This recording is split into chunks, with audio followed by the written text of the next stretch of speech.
The ABC's Bill Birtles and the Financial Review's Michael Smith touched down in Sydney yesterday after facing questioning by Chinese authorities and days holed up in the Beijing and Shanghai embassy and consulate. I spoke to Michael Smith from the Financial Review earlier. Michael Smith, thanks very much for your time. Can we start by just giving our viewers a recap of your experience over the last week in your own words? How did it transpire? Yeah, thanks, Kieran. I mean, a very quick recap. DFAT made the initial warnings to my employers and to ourselves last Monday that we should consider leaving China. That followed the arrest of the Australian journalist Cheng Lei. In the preceding couple of days, we made that call to leave. We booked flights to leave last Thursday. Wednesday night, went to bed, fell asleep. Then the knock came on the door. It was sort of after midnight, so very early Thursday morning. So I had the 7 security police on my doorstep. They came into my home, read me out some documents outlining China's national security laws, and very alarmingly told me that I would not be able to leave the country until I possibly came in and answered a few questions about an investigation they were running. So that was very disturbing, particularly as another Australian journalist, Bill Birtles, was in the same position. So we went into our consulate embassies the next morning. It was decided there that we should be placed under diplomatic protection. So in Shanghai, I was taken to another location that is protected under the Vienna Convention. And I stayed there for 5 days. So we had a very uncertain few days. We didn't know what was going to happen. We didn't know the motives for this. It was very worrying. By the end of last week, it looked like the Australian government had negotiated an arrangement with the Chinese officials to let us leave the country on the condition that we did this interview with China's national state security. So it was a big risk. We'd been given these high-level assurances. We had no other option, frankly. So Bill and I went along separately. We did these interviews. I can get into that later if you want. That all went smoothly. Then straight to the airport. We had diplomats with us right up to the gate, Australian diplomats, and then we jumped on that flight and then arrived home yesterday, very, very relieved. Yeah, I can understand the relief. And you, at one point, I read your story in the Financial Review, your account, where you said that you feared that you would be disappeared into one of those notorious black jails.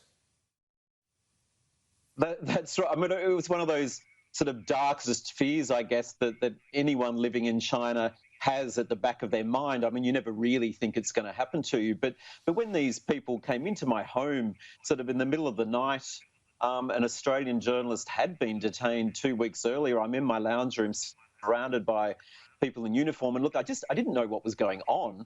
And for a split second, I thought, this is it. I'm going to be taken away. Of course, that didn't happen. It only lasted 5 or 10 minutes. They're not aggressive, these people. They just sort of go through the motions. And then they jumped up and left and walked out of my house. So I realised I was going to be okay. But for that split second, I was very concerned. Yeah. Well, particularly given Cheng Lei and the experience that she's had and remains detained, the Australian journalist from the state broadcaster of all places. But the officers, if you could go through that interview, what sort of questions were asked? Because they would have been disappointed, would they not, with your information about Cheng Lei, because you've never spoken to her. No, well, that's right. I think I probably disappointed them. I'm the last person you'd want to speak to. I've met her once briefly in a bar. I was in a room with a whole bunch of other people. I got briefly introduced to her, but we didn't even have a conversation. So we're not friends. I don't actually know her at all. So I mean, the interview was very odd. It was very benign. It was very straightforward. They were asking me questions about, when did I come to China, what kind of stories I do, and information they know about me already. And they asked a few questions about Cheng Lei, but it was simply, have you met her? Where did you meet her? Who introduced you to her, and that was it really. And they didn't sort of really probe or push. I didn't get a sense that they thought I really knew anything that they had to push me on. So it was all a bit of a farce, to be honest. So in that context then, Michael, and with what went on with Bill Birtles, parallel, does it feel to you more like some I don't know, diplomatic or political posturing, this harassment? Yeah, that's right. I think for the minute I found out Bill had the same visit, it was coordinated. He had the same visit at the exact same time of night, very similar setup. And the fact that we were the only two remaining journalists left in China who work for Australian media outlets, so that's got to tell you something.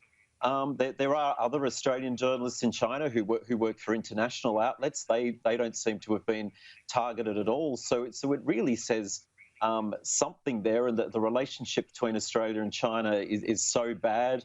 Look, we're still unclear if they were trying to send some kind of signal to Australia, whether they really wanted us out or not. So we're still not exactly sure what happened, but it all feels very, very political to me. Well, and I do want to get your analysis on that broader relationship and where to on it, given you've lived there for a number of years and you bring an entirely unique prism in that sense from your experience in Shanghai. But before we do, specifically today, we're seeing from the Global Times this report that Chinese journalists were the subject of raids. In fact, my colleague emailed the embassy here in Canberra. They responded. When asked about a statement about Michael Smith and Bill Birtles, they responded with a link to this Global Times story. Does it look like a tit-for-tat? Yeah, that story out this morning was very fascinating. We didn't know about this before. It's very odd that the Chinese authorities didn't raise it back in June or July. I mean, all week Bill and I have sort of been speculating, or maybe the Australian government's planning to do something involving Chinese journalists in Australia, and that's why this has happened. But instead we find out that there was some activity way back in June. It would sort of make sense. I mean, China notoriously engages in tit-for-tat action. You can pretty much expect that. We're just not sure why it's taken a couple of months. But there is a possibility that it could actually be linked to us. And it is a shame, because for the first time since the early 1970s, Australian media don't have any accredited reporters, correspondents on the ground now. No, Kieran, it's so disappointing that it's come to this, and obviously that there are a few other China correspondents around, but they've been stuck in Australia because of COVID and border closures. So Bill and I were the last two there, but this looks very grim for reporting in China.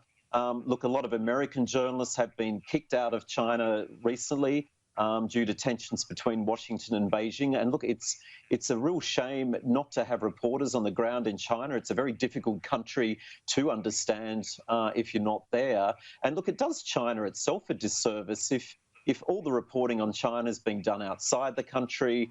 You're going to have a particular perspective, and China's not going to get a chance to tell its story. And look, there's a lot of positive stories in China as well. It's an absolutely fascinating country, and none of those stories are going to get told now either. Well, yeah, I mean, arguably the greatest humanitarian success story of all time, with hundreds of millions lifted out of poverty in a few decades. So fundamentally, it's a good story, but the last few years we've seen this a lurch to assertiveness, coercion in some respects. Is there any off-ramp that you can see in the bilateral relationship as someone who's seen it from the Chinese side for 3 years now? Yeah, no, certainly not at the moment. And I mean, you've got to look at a lot of this through the prism of US-China relations, which are also in a very bad state. China's having fights with everyone at the moment, India and other countries, and a lot of people are sort of bemused as to China's foreign policy approach at the moment. What does it achieve by getting so many other countries offside? And look, Australia's in a very vulnerable position. I mean, we rely on China economically more than many other countries, so we're particularly vulnerable, that does give China some scope to pick on us a little bit.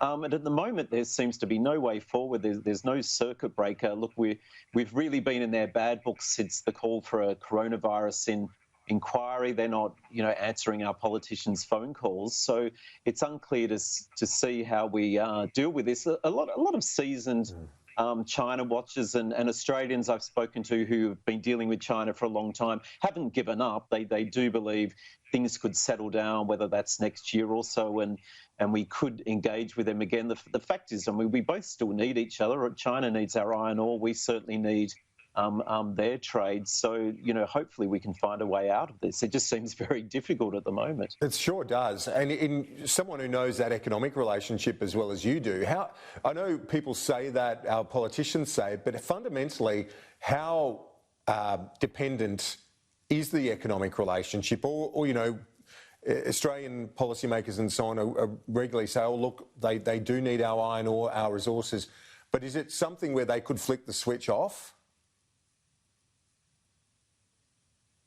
Yeah, I think with products, certainly iron ore, I think it'd be very difficult for them to turn the tap off there. I mean, they don't have any other sources at the moment. There's sort of talk they could go to other countries in Africa sort of further down the line, but that's sort of 5-10 years away. So in terms of some of our commodities, they really need us. I mean, but we're really vulnerable with exports such as wine, where China has a lot of alternatives, a lot of other sources as well. So, I think they'll just keep chipping away at some of our trade, more anti-dumping inquiries. I mean, any Australian company selling products to China at the moment should be very worried. And unfortunately, this coercion isn't something we should put up with. But if you're a business, you're sort of not going to stop selling to China if you've got no one else to sell it to. Just finally, would you go back if things started to settle down? That's a good question. We haven't made any firm decisions yet on what we're going to do. Our China coverage is very important to our newspaper. We've got to find a way to continue that. Look, I'd like to go back. I love living there. I didn't even get to say goodbye to any of my friends. Would love to get back into the future. I think for the short term, it still doesn't feel safe, and I'll be staying here, but we'll see what happens in coming weeks. Michael Smith, all the best. Thanks.